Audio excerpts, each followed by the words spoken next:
Party నాయకులు కార్యకర్తలు అందరూ అహర్నిశలు ప్రజల కోసం కష్టపడ్డారు. ఎందుకంటే ఈ రోజు 5 సంవత్సరాల్లో ఏ పంచాయతీకి పోయినా మన రోడ్ల మీదే నడుస్తున్నారు. మనం వేసిన ఎల్ఈడి బల్బుల మీద పనిచేస్తున్నాయి. మినరల్ వాటర్ రిపేర్ వస్తే సర్వీసింగ్ కూడా చేయించలేని అసమర్థత ప్రభుత్వం ఏదంటే వైసీపీ ప్రభుత్వం.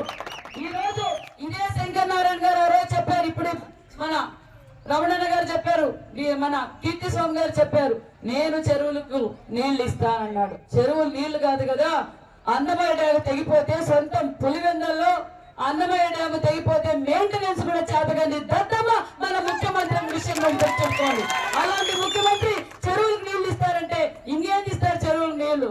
వాళ్ళు దోచుకున్నారు, దాచుకున్నారు. అభివృద్ధి అంటే ఏంటంటే శంకర్ నారాయణ గారు ఒక పక్క దోచుకోవడం దాచుకోవడం అయిపోయింది. మళ్ళీ ఇంకొక వలస పక్షి కూడా వచ్చింది.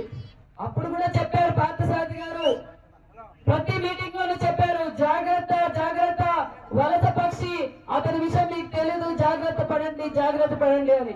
కానీ ఏదో ఒక అవకాశాన్ని చూద్దామని చెప్పి చేస్తే మన శంకర్ నారాయణ గారు అందరూ గెలిపించారు. వైసీపీ క్యాండిడేట్ ని గెలిపిస్తే ఏం చేశాడు? అన్నదమ్ములు కేకులు భాగాలు పెట్టుకున్నట్లు భాగాలు పెట్టుకుని దోచుకున్నారు.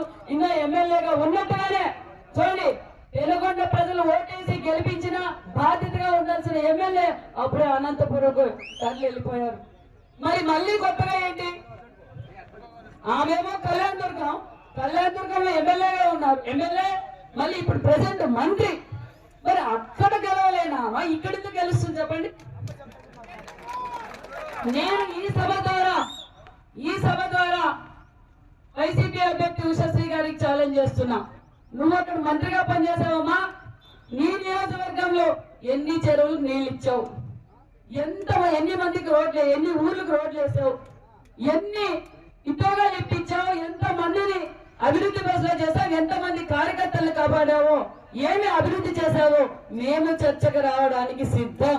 నేను సిద్ధం అంటున్నారు కదా, అబద్ధం సభలు పెట్టి అది సిద్ధం కాదు, సిద్ధం సభలు కాదు, అది అబద్ధం సభలని మన అందరికీ తెలుసు. ఈ రోజు కొత్తగా వచ్చి నేనేదో చేసేస్తానంటే పెనుగొండ ప్రజలు నమ్మడానికి సిద్ధంగా లేరు, నిన్ను పంపించడానికి సంసిద్ధంగా ఉన్నారని నేను తెలియజేస్తున్నా. ఈ రోజు ప్రతి గ్రామం నుంచి మన కాన్స్టిట్యున్సీనే కాదు, చుట్టుపక్కల కాన్స్టిట్యున్సీ పక్క జిల్లాల నుంచి కూడా వందలాది మంది వేలాది మందిగా ఉపాధి పొందుతున్నారంటే ఎవరిది ఆ ఘనత? కియా ఇంటర్నేషనల్ సంస్థ తీసుకొచ్చిన ఘనత ఎవరిది? వెల్లపల్లి రిజర్వాయర్ తీసుకొచ్చిన ఘనత ఎవరిది? ఈ రోజు మనం అందరం నడుస్తున్న చంద్రన్న పాట వేసింది ఎవరు? మరి చేసింది అభివృద్ధి మనం. చంద్రబాబు నాయుడు గారు విజనరీ లీడర్, సంపద సృష్టించడం తెలుసు, ఉపాధి సృష్టించడం తెలుసు. ఒక పక్క కియా ఇంటర్నేషనల్ రావడం వల్ల ఈ రోజు రాష్ట్ర సంపద పెరిగింది. ఒక పక్క మన జిల్లాలో ఈ రోజు జిఎస్టీ చూడండి, మన జిల్లా ఉమ్మడి అనంతపురం జిల్లా జిఎస్టీ చూస్తే గతం కన్నా ఈ రోజు 10 పెరిగిందంటే ఆ ఘనత చంద్రబాబు నాయుడు గారిదే.